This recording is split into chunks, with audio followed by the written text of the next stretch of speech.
Hello everyone, my name is Gabriel, and today I'm really excited to be presenting on behalf of my co-authors our work titled Others Are to Blame, Whom People Consider Responsible for Online Misinformation. Our research starts with the question of who is responsible for online misinformation. In fact, there's quite a lot of finger pointing going around. News media often blame social media platforms for spreading misinformation. On the other hand, some discuss the possibility of news media themselves being responsible for misinformation by disseminating falsehoods through their efforts to debunk them. Another line of work investigates who online users and the general public more broadly considers responsible for online misinformation. This research has been largely conducted by the Pew Research Center and has identified several actors that people consider responsible. Our research expands on these previous efforts and addresses three main research questions. First, who do people consider responsible for creating, disseminating, and failing to prevent online misinformation?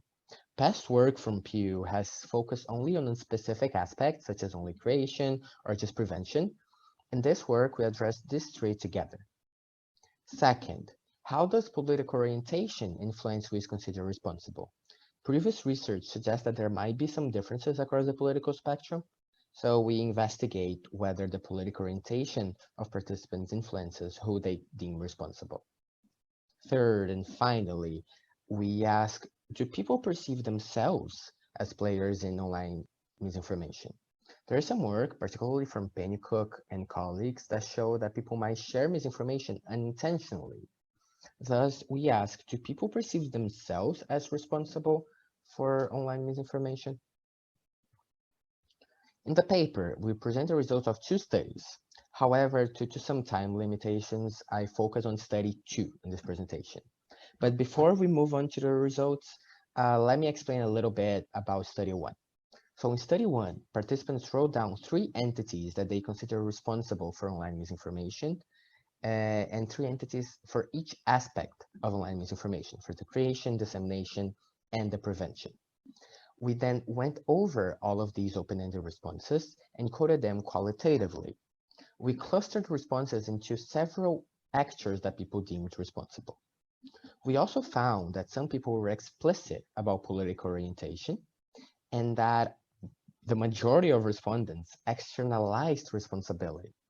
In other words, they blamed other people and not themselves, and often used derogatory terms to refer to other people, such as ignorant, dumb, and many others. Study 2 expanded on each of the study 1's findings and basically explored them further. First, participants selected whom they deemed responsible for each aspect of online misinformation, but from a list of entities that we compiled from study 1. Participants then answered who was relatively more to blame among conservatives and liberals, addressing people's tendency to actually be explicit about political orientation. And third, participants agreed or disagreed with a series of 11 statements governing their perceived role in online misinformation, focusing on this issue of externalization of responsibility. So now let's move on to our results. Our first main finding was that different actors were deemed responsible for distinct aspects of online misinformation. So when we look at creation, we see that people usually mention online users, conspiracy theorists, interest groups, and politicians as responsible for the creation of falsehoods. On the other hand, when we're talking about prevention, people usually point at social media platforms, news media outlets, the government, and politicians as responsible for failing to prevent misinformation from spreading. We also found a clear political polarization in our results. Democrats, independents, and Republicans blamed the same actors for online misinformation. All of them mentioned news media outlets, the general public, and politicians. However, they focus on those in the opposite side of the political spectrum. So for instance, let's give an example of the news media. Democrats mentioned conservative outlets such as Fox News, whereas Republicans, for the most part, blamed CNN and other liberal outlets. Now, looking at the perceived accountability of participants, we found that people do care about the accuracy of the information that they are exposed to, and they actually think that they do everything that they can when posting and sharing content online. However, they are not really sure what they can do to prevent misinformation from spreading. So, as a summary, what we found is that there lacks personal accountability among online users. More than 70% of participants blamed users for spreading misinformation. But the problem is that they do not see themselves as part of the problem. In the paper, we discuss several ways to promote personal accountability, for instance, through online interventions and media literacy.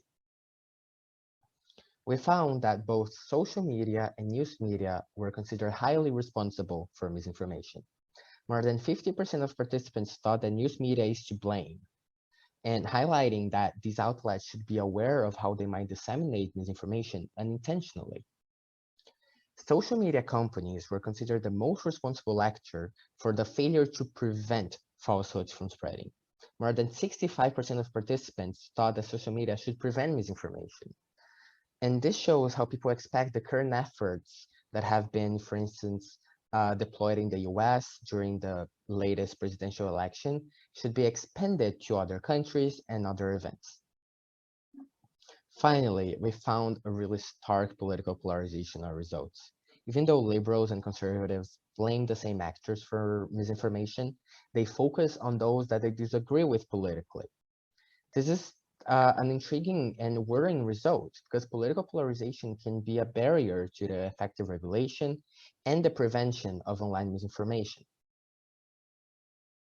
Finally, in the paper, we defend a joint accountability framework under which all of these entities come together to combat misinformation.